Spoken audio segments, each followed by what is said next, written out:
സർക്കാർ പോകുമ്പോൾ 8ന്റെ പണി തന്നിട്ട് പോയി എന്നാണ് മുഖ്യമന്ത്രി പറഞ്ഞത്. അത് പോർട്ടൽ ചേർത്തതിനെ സംബന്ധിച്ച് അല്ല, അത് സുപ്രീം ഹൈക്കോടതിയിൽ വിധി വായിച്ചറിയാമല്ലോ. ഇനിയിപ്പോൾ നമ്മളിപ്പോൾ വക്കഫ് ആണോ വക്കഫ് അല്ലയോ എന്ന് സർക്കാരിന് പ്രഖ്യാപിക്കാനുള്ള അധികാരം യഥാർത്ഥത്തിലില്ല. അത് വക്കഫ് ബോർഡ് ഇപ്പോൾ രജിസ്റ്റർ ചെയ്താലും അത് അവരോടാണ് ചോദിക്കേണ്ടത് എന്തുകൊണ്ട് ചെയ്തു എന്നുള്ളത്. ചെയ്താലും ചെയ്തില്ലെങ്കിലും അതോടുകൂടി കോടതിയുടെ പരിഗണനയിലിരിക്കുന്ന വിഷയമാണല്ലോ. അതോടുകൂടി ഇവരുടെ എല്ലാ അവകാശവും നഷ്ടപ്പെട്ടു എന്ന് പറയാൻ കഴിയില്ല. പക്ഷെ നമ്മൾ ചെയ്യേണ്ടത് ഈ കോടതി കമ്മീഷൻ്റെ നിർദ്ദേശം ഗവൺമെൻറ് ആവശ്യപ്പെട്ടതും വക്കഫ് ആണെങ്കിലും അല്ലെങ്കിലും അവിടെ താമസിക്കുന്നവരുടെ അവകാശം പൂർണ്ണമായും സംരക്ഷിക്കണം. അതിനുള്ള മൂർത്ത നിർദ്ദേശങ്ങൾ justice C N Ramendran Nair ഹൈക്കോടതിയുടെ ചീഫ് ജസ്റ്റിസിൻ്റെ ചുമതല വഹിച്ചിരുന്ന ഒരാളുടെ റിപ്പോർട്ടുണ്ട്. ആ റിപ്പോർട്ടിനെ അടിസ്ഥാനപ്പെടുത്തിക്കൊണ്ട് തീരുമാനങ്ങൾ എടുത്തു കഴിഞ്ഞാൽ അതിന് കോടതിയിലും കുറച്ചുകൂടി സാധുത ലഭിക്കും, ശാശ്വതമായി പരിഹാരം ഉണ്ടാക്കാൻ കഴിയും. അതിലേക്ക് പോകാനാണ് മറ്റ് പിടിവാശികളൊക്കെ ഉപേക്ഷിച്ചുകൊണ്ട് ഗവൺമെൻറ് ശ്രമിക്കേണ്ടത്.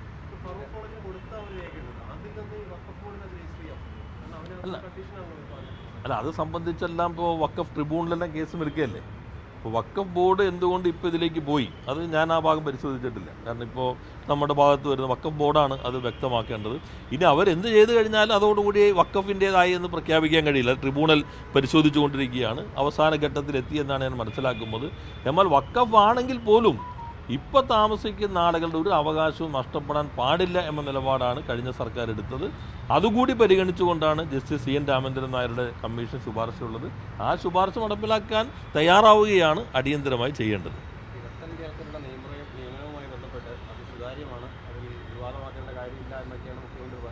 അല്ല, അദ്ദേഹം പറഞ്ഞതനുസരിച്ച് രാഹുൽ ഗാന്ധിയാണ് ഏറ്റവും വലിയ തമാശക്കാരൻ. കാരണം അവിടുത്തെ കാര്യം എന്ന് വെച്ചാൽ അവിടെ തെരഞ്ഞെടുപ്പ് കമ്മീഷനായിരുന്ന ആൾ, ഞാൻ മനസ്സിലാക്കിയെടുത്തോളം അവിടുത്തെ IAS ഉദ്യോഗസ്ഥന്മാർ ഏറ്റവും സീനിയർ മോസ്റ്റാണ്. അപ്പോൾ കേരളത്തിലെ നടപടിക്രമം അനുസരിച്ചാണെങ്കിൽ കഴിഞ്ഞ കുറേ കാലമായി സീനിയർ മോസ്റ്റാണ് ചീഫ് സെക്രട്ടറി ആയിട്ട് വരിക. അപ്പോൾ സ്വാഭാവികമായിട്ട് അദ്ദേഹം ഈ ചുമതലയിൽ നിന്ന് വരുമ്പോൾ അതിലേക്കാണ് എത്തേണ്ടത്.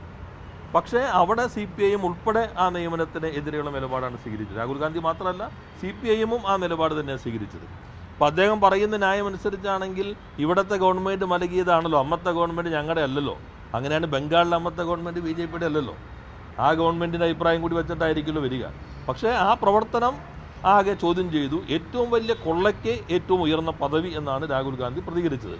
ഞങ്ങൾ അവിടെ എടുത്ത നിലപാടെന്ന് വെച്ചാൽ ഈ തെരഞ്ഞെടുപ്പിൻ്റെ സുതാര്യതയും വിശ്വാസ്യതയും നഷ്ടപ്പെടുത്തുന്നതാണ് ഒരു കൂളിംഗ് പീരീഡ് പോലും ഇല്ലാതെ ഏറ്റവും പ്രധാന പോസ്റ്റിനകത്ത് നിയമിക്കുന്നത്. അത് ഞാൻ നേരത്തെ പറഞ്ഞ പോലെ സീനിയർ മോസ്റ്റ് IAS ഉദ്യോഗസ്ഥനാണെന്ന ന്യായം അവർക്ക് പറയാമെങ്കിലും ഈ വിശ്വാസ്യതയെ ബാധിക്കുന്നതാണ്. കേരളത്തിലുണ്ടായിരിക്കുന്നത് ഇപ്പോൾ അദ്ദേഹം ഇപ്പോൾ മുഖ്യമന്ത്രി പറയുകയുണ്ടായി അദ്ദേഹം ധനവകുപ്പ് കൈകാര്യം ചെയ്യുന്നുണ്ട്, അനുഭവം, അത് കുഴപ്പമില്ലാത്ത കാര്യമാണ്. ധനവകുപ്പിൻ്റെ സെക്രട്ടറി ആയിട്ടാണ് തിരിച്ചു വരുന്നതെങ്കിൽ അത് കുഴപ്പമില്ലാത്തതാണ്. IT സെക്രട്ടറി ആയി വന്നാലും കുഴപ്പമില്ലാത്തതാണ്. കാരണം സിവിൽ സർവൻ്റ് ആണ്, അവരെ ഏതെങ്കിലും ചുമതല ഏൽപ്പിക്കേണ്ടി വരും. പക്ഷെ മുഖ്യമന്ത്രിയുടെ സെക്രട്ടറി എന്ന് പറഞ്ഞാൽ മുഖ്യമന്ത്രിക്ക് ഏറ്റവും വിശ്വാസമുള്ള എഫിഷ്യൻ്റായ ഉദ്യോഗസ്ഥനാണ്. അപ്പോൾ മുഖ്യമന്ത്രിക്ക് ഏറ്റവും വിശ്വാസമുള്ള ഒരാളായിട്ട് തെരഞ്ഞെടുപ്പ് കമ്മീഷൻ്റെ ചുമതല വഹിച്ച ഒരാളെ വയ്ക്കുന്നത് ബംഗാളിലെ പോലെ തന്നെ ഗൗരവമുള്ളതാണ്. അദ്ദേഹമാണ് BJPയുടെ സീല് വെച്ചതുമായി ബന്ധപ്പെട്ട് വിവാദം വന്നത്, പോസ്റ്റൽ ബാലറ്റ് സംബന്ധിച്ച വിവാദങ്ങൾ വന്നത്, SIRൻ്റെ സമയക്രമം സംബന്ധിച്ച വിവാദങ്ങൾ വന്നിട്ടുണ്ട്. അങ്ങനെ ഒത്തിരിയേറെ പ്രശ്നങ്ങൾ ഉയർന്നു വന്നിട്ടുണ്ട്. അപ്പോൾ അങ്ങനെ അല്ലെങ്കിൽ പോലും തെരഞ്ഞെടുപ്പ് നടപടിക്രമങ്ങളുടെ വിശ്വാസ്യത ഉറപ്പുവരുത്തേണ്ടത് ഭരണത്തിൽ വരുന്ന ഭൂരിപക്ഷം കിട്ടുന്ന സംവിധാനം, അതിനകത്ത് മുഖ്യമന്ത്രിയുടെ ഏറ്റവും കീ പോസ്റ്റിനകത്തേക്ക് അങ്ങനെ ഒരാളെ നിയമിക്കുക എന്നുള്ളത് തെറ്റാണ്, തമാശയാണ്. അല്ലെങ്കിൽ അത് ആണെങ്കിൽ രാഹുൽ ഗാന്ധിയാണ് ഏറ്റവും വലിയ തമാശക്കാരനെന്ന് പറയേണ്ടി വരും. ഈ മലയിടംതുരുത്ത് കുടിയൊഴിപ്പിക്കലായിട്ട് ബന്ധപ്പെട്ട് VP സജീന്ദ്രൻ പറയുന്നുണ്ടായിരുന്നു, അന്നത്തെ മന്ത്രിയായിരുന്ന P രാജീവ് തിരിഞ്ഞു നോക്കിയിട്ടില്ല അങ്ങോട്ടേക്ക്. ഇപ്പോൾ ഉണ്ടാക്കുന്നത് വെറും രാഷ്ട്രീയമായിട്ടുള്ള അല്ല, അതിൽ നമ്മൾ കാണേണ്ടത് ഞങ്ങൾ ഭരണത്തിലിരിക്കുന്ന സന്ദർഭത്തിൽ ഒരു തവണ പോലും പോലീസിൻ്റെ ബലപ്രയോഗമോ ഇതുപോലുള്ള അനുഭവം ഉണ്ടായിട്ടില്ല. അതിപ്പോൾ നിങ്ങളെല്ലാവരും അവിടെ പോയപ്പോൾ അവരെല്ലാവരും പറയുന്നുണ്ടല്ലോ. അവിടെ എപ്പോഴൊക്കെയാണ് വരുന്നത് ആ ഘട്ടത്തിൽ അവിടുത്തെ MLA ആ സ്ഥലത്ത് തന്നെ പോയിരുന്നു.